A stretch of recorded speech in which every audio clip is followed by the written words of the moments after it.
कोई फ़हम व फ़रासत रखने वाली कोई हुकूमत होती, अगर चीज़ों को समझने वाली हुकूमत होती, कोई संजीदगी का मुज़ाहरा करने वाली हुकूमत होती, तो जिस मौजू पे हमने असम्बली इजलास को रिक्वेस्ट किया हुआ है, तो ये हुकूमत जून के शुरू होते या जून से पहले खुद ही इन तमाम मौजूआत पे असम्बली बुला के एक प्री बजट सेशन करवाते, जो आपके रूल ऑफ प्रोसीजर में भी दिया हुआ है आर्टिकल 115A में। उसकी भी सरन खिलाफ वर्जी की इन्होंने। और जिस तरह जनाब स्पीकर हम पिछले 3 सालों से देख रहे हैं कि इस हुकूमत को हमें तो कम से कम बैसियत एक मेंबर के हमें समझ नहीं आ रहा कि ये हुकूमत करना क्या चाहती है और कर क्या रही है, और कोशिश वो कुछ और करने की करते हैं, हो कुछ और जाता है, फैसले पता नहीं कहाँ से आते हैं, चीज़ें रातों रात पता नहीं कहाँ से तब्दील हो जाती हैं। तो होना तो ये चाहिए था कि यहाँ पे बलूचिस्तान के 1,23 लोगों के नुमाइंदगान यहाँ पे बैठे। इस ऐवान में इन नुमाइंदों को हमारे साथ ट्रेजरी बेंचेस के साथी भी हैं। इन तमाम 65 जो यहाँ पे मेंबरान बैठे हैं, जनाब वाला हमें यहाँ पे तनख्वाहें लेने के लिए लोगों ने नहीं भेजे, या अपनी गाड़ियों पे MPA के बोर्ड लगाने के लिए लोगों ने हमें यहाँ पे नहीं भेजे। इस ऐवान इसका तकद्दुस ही इसीलिए सबको अजीज़ है कि यहाँ इस ऐवान को मुकद्दस समझ के लोगों ने यहाँ पे अपने नुमाइंदे मुंतखब करके भेजे हैं, ताकि वो नुमाइंदे इस ऐवान में वो फैसले करें जो उनकी ज़िंदगियों में बेहतरियाँ लाएं। लेकिन अफसोस कि यहाँ पे हमने वो फैसले किए हैं इस ऐवान में पिछले 3 सालों से, जिन्होंने आवाम की ज़िंदगी में मुश्किलात में तो बहुत सारा इजाफा किया। हाँ, अलबत्ता खुशहाली अगर लाएँ तो ठेकेदारों की ज़िंदगियों में ज़रूर लेकर आएँ। खुशहाली अगर लेकर आएँ तो चंद मुफाद परस्त लोगों को, चंद मुफाद परस्त खुशामदियों की ज़िंदगियों में हमने बेहतरियाँ यहाँ पे ज़रूर लाई हैं। जनाब वाला, अब इस वक्त बलूचिस्तान को जो मसाइल दरपेश हैं, मैं यकीन के साथ ये कहता हूँ कि आज जो ये साहिबान यहाँ पे नहीं है, आज ये किसी और दफ्तर में, किसी और हाल में ये बैठे होंगे। उस बजट पे जिसमें इस ऐवान में बहस होना चाहिए था, ये बहस कहीं और हो रहा है। उसमें भी मैं ये दावे के साथ कहता हूँ कि आवाम की जो मुश्किलात या जो चैलेंजेस आने वाले वक्तों में सूबे को और इसके अवाम को दरपेश होंगी, उसके मुतालिक कोई भी बातचीत या कोई भी गौर व फिक्र वहाँ पे नहीं हो रहा होगा। वहाँ पे उन तमाम चीज़ों पे झगड़े चल रहे होंगे कि किसके ठेकेदार को कितना मिलना चाहिए, किसको कौन सी स्कीम से कितने कमीशन मिलने चाहिए, करप्शन के और कमीशन के नए दरवाजे और नए रास्ते ढूंढे जा रहे होंगे। जनाब वाला, मौजूदा जो सूरत हाल है आज की इस गर्मी में, आप देख रहे हैं बलूचिस्तान से जो पिछले बलूचिस्तान में 2 सालों से जो एक खुशकसाली और कैद का एक सिलसिला शुरू हुआ है, आया इस ऐवान में ये हम सब का, इस ऐवान के तमाम मोज़ेज़ अराकीन का ये फ़र्ज़ नहीं था कि हम उस पर बहस कर सकते कि ड्राउट जो इस वक्त स्पेल जो चल रही है बलूचिस्तान में, आने वाले दिनों में ये हमारे लोगों की और हमारी ज़िंदगियों में क्या असरात होंगे इसके, और उसकी पेशबीनी के लिए हमें आज वो कौन से इक़दाम करने चाहिए कि आने वाले वक्तों में हमारे और हमारे लोगों की इस खुशकसाली और ड्राउट की वजह से जो मुश्किलात होंगी वो कम से कम हो। जनाब वाला, यहाँ पे हमने कभी यहाँ पे बहस नहीं की कि हमारे लोगों का जो बलूचिस्तान है, बलूचिस्तान के लोगों का ज़रिए माश है क्या, बलूचिस्तान के लोगों को उनकी ज़िंदगियों में बेहतरी और पर कैपिटा इनकम को हम किस तरीके से इंक्रीज़ कर सकते हैं।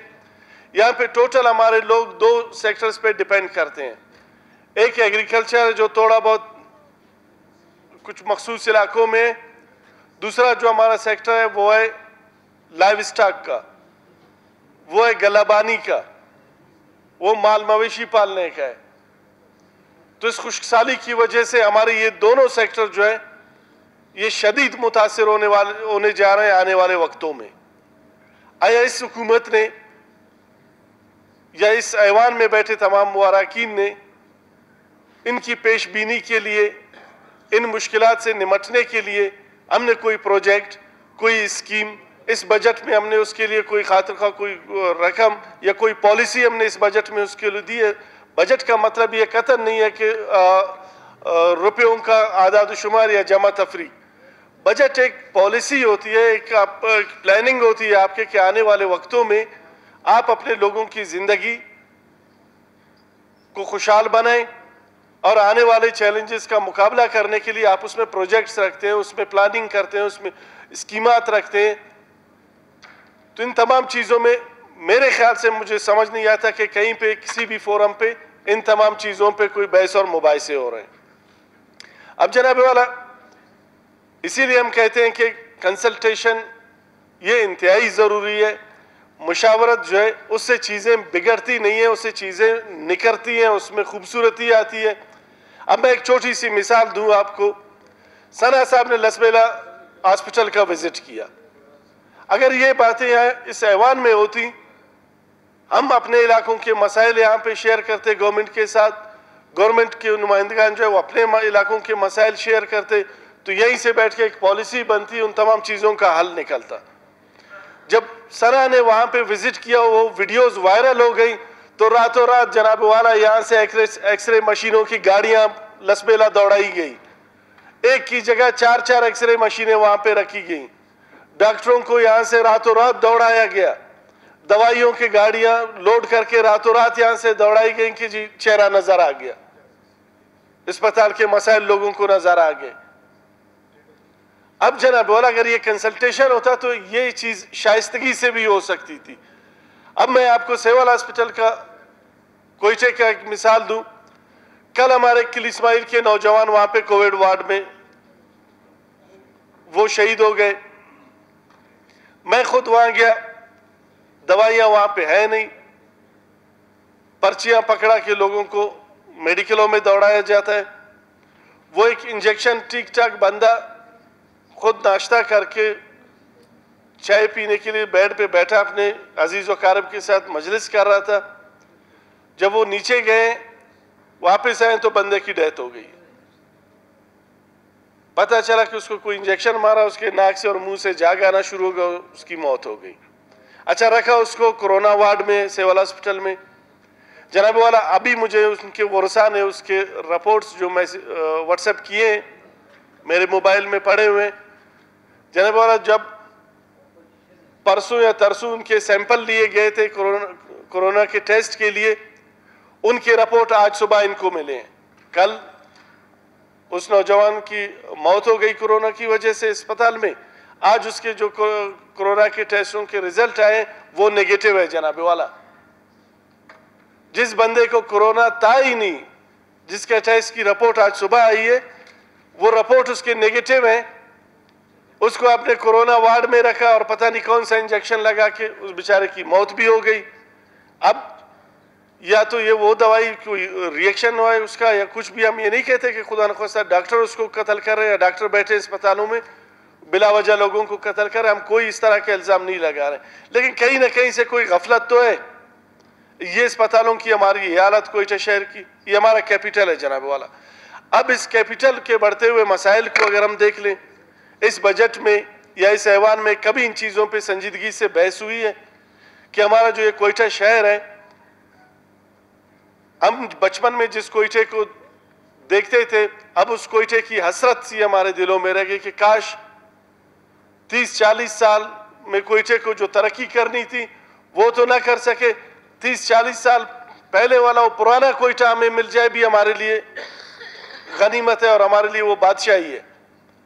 अब जनाब वाला इस शहर का, इसके मसाइल में दिन ब दिन जो इजाफा हो रहा है, क्या ये हम सब की जिम्मेदारी नहीं कि हम उन मौजूदात पे बहस कर लें? जनाब वाला जो हमारे इंटीरियर के डिस्ट्रिक्ट्स हैं उन डिस्ट्रिक्टों की ज़बूआली की वजह से आज हमारा कोयटा शहर जो है ये बर्बादी की तरफ जा रहा है, तबाही की तरफ जा रहा है, ये डूबने के करीब आ गया है।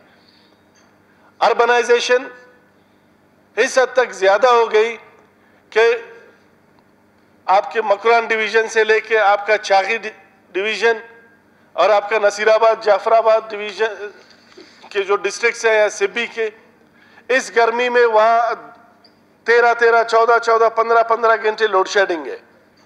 अब लोग इस माहौल में वहाँ पे वो रहने के काबिल नहीं है, तो लोगों ने क्या किया, माइग्रेट करना शुरू किया उन डिस्ट्रिक्ट या उन शहरों की तरफ जहाँ थोड़े बहुत सहूलतें थी। अब आप इंटीरियर के डिस्ट्रिक्ट्स में जाएं, ना आपको कोई स्कूल मिलेगा जहाँ पे लोग अपने बच्चों को तालीम दे सकें, न वहाँ पे आपको हॉस्पिटल तो अपनी जगह कोई इस तरह का डिस्पेंसरी भी आपको नहीं मिलेगा कि जहाँ पे डॉक्टर अवेलेबल है और कोई मरीज जाके वहाँ पे अपना चेकअप करवा ले। ना आपको वहाँ पे बिजली मिलेगा, ना आपको वहाँ पे गैस है, ना आपको वहाँ पे दूसरी सहूलतें हैं, सड़कें तबाह हाल हैं, वाटर सप्लाई वहाँ पे है नहीं। पीएचई ने अपना काम जो इंटीरियर के डिस्ट्रिक्ट्स के थे वो छोड़ दिए। अब लोगों ने क्या किया, जिंदा रहने के लिए सरवाइव तो करना है, उन्होंने अपनी सर्वाइवल के लिए स्ट्रगल शुरू कर दी। इसीलिए मरदमशुमारी में जो 2017 के सेंसस हैं उसमें कोयटा शहर की जो पॉपुलेशन है वो 22 से 23 लाख के करीब है, लेकिन एक्चुअल जो इस वक्त कोयटा शहर में जो लोग रह रहे हैं या एक्चुअल जो इस वक्त कोयटा शहर की आबादी है वो जनाब वाला तकरीबन 45 से 50 लाख के करीब पहुंच चुका है। अब यहाँ पे मसाइल ने इस तरह जन्म लिया कि आबादी बढ़ गई, रिसोर्सेज हमारे वही पुराने। इस हुकूमत ने तो इल्जाम बड़े आसानी से लगा कि अपनी जान छुड़ाने की कोशिश की कि जी अपोजिशन की वजह से पैसे लैप्स हो रहे हैं। अरे बाबा, हम 3 साल से यहाँ पे चीख रहे हैं, चिल्ला रहे हैं, वो 350 ट्यूबवेल जो पीएचई ने लगाए हैं वो बंद पड़े हुए हैं। वासा कोई 2 से 3 अरब रुपए मांग रहा है उनको चलाने के लिए। हम तो 3 साल से चीख रहे हैं कि वासा को पैसे दो, वो ट्यूबवेल स्टार्ट होता है कि लोगों को थोड़ा बहुत गुजारे के जितना पानी मिल सके। क्योंकि अब जनाब वाला आप सर्वे करवा लें किसी भी एक वो गैर जानिबदार इदारे से, इस वक्त आपका आधा बलूचिस्तान वो कोयटा शहर में रह रहा है। कोयटा शहर की आबादी जो हमारे बुरमा होटल से आगे शाहजुनादिर आपको कोई घर नजर आता था, अब कोयटा शहर की आबादी जनाब वाला कोलपुर तक जा चुकी है। अब बाई रोड जिसने भी इस रास्ते पे सफर किया, कोलपुर तक कोयटा शहर की आबादी पहुंच चुकी है। अब आप इस तरफ निकल जाए पश्तून इलाकों की तरफ, कुचला और कोयटा अब मिक्स अप हो चुके हैं। अब वो बाउंड्री खत्म हो गई जो बीच में खाली पट्टी आता था कि जी कोयटा शहर बलेली पे खत्म हो गया, आगे कुछ किलोमीटर सफर करने के बाद हम कुचलाक पहुंचते थे। अब कुचलाक और कोयटे की आबादी इकट्ठी हो चुकी है। आधा बलूचिस्तान आपका यहाँ पे रह रहा है। बिजली की हमारी हालत है, जो बिजली का हमारा बिजली का जो हमारे नेटवर्क्स थे या बिजली के जो क्या कहते हैं उसको डिस्ट्रीब्यूशन लाइनें हमारी, ये वही पुरानी वाली हैं। अब यहाँ पे कोयटा शहर में यह कि जैसे साथियों ने कहा, हर आधे घंटे में पूरे कोयटा शहर की, मैं मखसूस इलाके की भी बात नहीं कर रहा हूँ, हर आधे घंटे में ये बिजली ट्रिप कर जाती है। आधा घंटा बिजली आता है, आधे घंटे बाद फिर ट्रिप हो रहा है, फिर आधा घंटा 1 घंटा बिजली नहीं है, फिर आधे घंटे बाद बिजली आती है, आधा घंटा 1 घंटा चलता है, फिर ट्रिप कर जाता है। ट्रांसफार्मर हमारे जनाब स्पीकर 1 हफ्ता भी नहीं चलते, हर दूसरे दिन ट्रांसफार्मर जल जाते हैं। फिर 1 हफ्ता जो हम कैसको की मिन्नतें कर रहे होते हैं कि इस इलाके में बिजली नहीं है, गर्मी है, मामला है, ट्रांसफार्मर ठीक करके दो। वो ला के रखते हैं, 2 दिन नहीं चलते ट्रांसफार्मर, फिर वो उड़ जाता है उसका। क्या इस सिस्टम को बेहतर करने से 40 अरब जो लैब्स किए, हम तो 3 साल से चीख रहे हैं कि जी ये मसाइल हमारे हैं कोयटा शहर के। 22 लाख की आबादी या 23 लाख की आबादी जो सेंसस में है, उसकी बजाय आधा बलूचिस्तान हम कोयटा शहर में मुंतकिल हो चुकी है इस वक्त। आपके एजुकेशन सिस्टम ना होने की वजह से, हेल्थ का सिस्टम आपका तबाह होने की वजह से, पानी ना होने की वजह से, बिजली ना होने की वजह से, दीगर जो ज़रूरियात ज़िंदगी है वो उनकी फुकदान की वजह से आधा बलूचिस्तान मजबूर होके वो अपने घर बार ज़मीन जायदाद जागीर सब कुछ छोड़ के आके कोयटा शहर में शिफ्ट हो गया। अच्छा, जब आ गए हम उधर कुछ नहीं दे सकते तो कम से कम इस कोयटा शहर में जो हमारे वसाइल थे हम उनमें थोड़ी इंप्रूवमेंट ले आते, ताकि हम यहाँ पे जो बाहर के आने वाले लोग हैं और जो हम कोयटे के मकामी लोग हैं हम इनको अकोमोडेट कर सकते। नहीं जनाब, 40 अरब लैब्स करने कोयटे को देना नहीं है। बदनीयती ये है कि कोयटे वालों ने अपोजिशन की जमातों को, जमीयत को और बीएनपी को क्यों वोट दिया, इसलिए कोयटे को एक अजाब में मुब्तला कर दो ताकि लोग इनको गालियां दे। जानबूझ के जनाबे वाला, जानबूझ के कोयटे के लोगों से और इस कोयटे के शहर से पार्टी के कुछ लोग और 2-4 ठेकेदार, उनकी मर्जी से वो ठेकेदार जिस काम में मुनाफा ज्यादा है वो स्कीमें बनाते हैं। यहाँ पे लोग पहले एक चौक पे अपनी तस्वीर के साथ सीएम साहब के और गवर्नमेंट के 1-2 और जिम्मेदारों की तस्वीर लगाता है, फिर शाम को जाके अपना वो PC1 जो ठेकेदार साहब बना के लाए वो PC1 वहाँ पे पकड़ा देता है, वो PSDP में आ जाता है। शाम को जो ठेकेदार और वो जनाब वाला, मैं इस फ्लोर पे पहले भी मैंने ये कहा है कि उन तमाम लोगों को जो पिछले 3 सालों से PSDP में फंडों से जिनको नवाजा जा रहा है, कोई जुडिशल कमीशन बना ले, कोई फिजिकल वेरिफिकेशन हो कि ये अरबों रुपए जो कोयटा शहर में लगे हैं उनका आउटपुट क्या है। वो स्कीमें तो कोई हमें इस कोयटा शहर के हम बासी, हम सुबह शाम इन्हीं गली कूचों में फिरते हैं, कोई हमें वो स्कीमें तो दिखा दे कि जो PSDP में इन अरबों रुपयों के बदले में फिलाना मोहल्ले की, फिलाने गली की, फिलाना नाली हमने बनाई, या फिलाना यूनियन काउंसिल में या फिलाने वार्ड में हमने ये काम करवाया। कोई आके हमें दिखाए तो सही, कोई आके हमें ये मुतमईन तो कर ले, किसी में कोई इतनी इखलाकी जुर्रत तो हो। अगर नहीं है तो फिर मैं इस फ्लोर की तवस्सुत से, ऑनरेबल हाई कोर्ट से, नैब से मैं ये रिक्वेस्ट करता हूं कि वो आए, मैं PSDP नंबर और 3 सालों में जितने पैसे कोयटे के लिए रिलीज हुए वो मैं इनको दूंगा। जिन जिन गली मोहल्लों के नाम इन्होंने दिखाए वो भी मैं इनको दिखाऊंगा, वो आके मुझे समझा दें कि यहाँ पे काम हुआ है या नहीं हुआ है। 10-10 करोड़ रुपए के रोडों के एक स्कीम, एक ठेकेदार काम कि अगर उसमें आप मैं खुद चूंकि सिविल इंजीनियर हूं, उसका अगर आप सही मानों में ईमानदार किसी अफसर से उसका MB बना लें तो 2 करोड़ का भी काम नहीं किया होगा, 8 करोड़ रुपए जेबों में चले गए। जो रिकॉर्ड फज इस गवर्नमेंट के दौरान कोयटा शहर में हो रहा है, यह कोयटा शहर की तारीख में कभी नहीं हुआ। अरबों रुपए कमिश्नर का के यहां से गया।